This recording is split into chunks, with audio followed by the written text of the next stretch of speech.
നമ്മൾ മലയാളികൾ എപ്പോഴും മണ്ടന്മാരാണ്.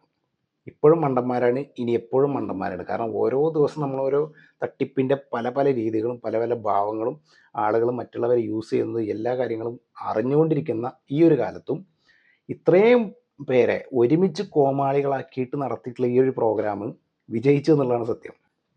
ഇത്രയും വലിയൊരു പ്രോഗ്രാമാണ്. 12,000 ആളുകൾ 3,500 രൂപ കൊടുത്തിട്ട് ആ ഒരു പ്രോഗ്രാം നടത്തി. അതുമാത്രമല്ല, ഇതിന് സ്പോൺസറായിട്ടുള്ള കല്യാൺ സാരീസാണ് ഈ 12,000 ആളുകൾക്കുള്ള സാരി വിതരണം ചെയ്തതെന്ന് പറഞ്ഞു. അതിൻ്റെ പേരിൽ ചില ആളുകളുടെ നിന്ന് 1000 രൂപ അതിന് എക്സ്ട്രാ വാങ്ങിയിട്ടുണ്ടെന്നാണ് ചില രക്ഷിതാക്കൾ പറയുന്നത്. അതുമാത്രമല്ല, ഈ കുട്ടികളുടെ അടുത്തു നിന്നാണ് 3,500. ചില നർത്തകിമാരുണ്ട്, അതായത് കുറച്ചും കൂടി ഫേമസ് ആവണമെന്ന് ആഗ്രഹിക്കുന്ന ചില നർത്തകന്മാരും നർത്തകിമാരൊക്കെ ഉണ്ട്. ഇവരടുത്ത് നിന്ന് 5,000-ന് മുകളിലൊക്കെയാണ് പൈസ വാങ്ങിയിട്ടുള്ളത്. അതായത് കോടിക്കണക്കിന് രൂപയുടെ തട്ടിപ്പാണ് ആ ഒറ്റ ദിവസം കൊണ്ട്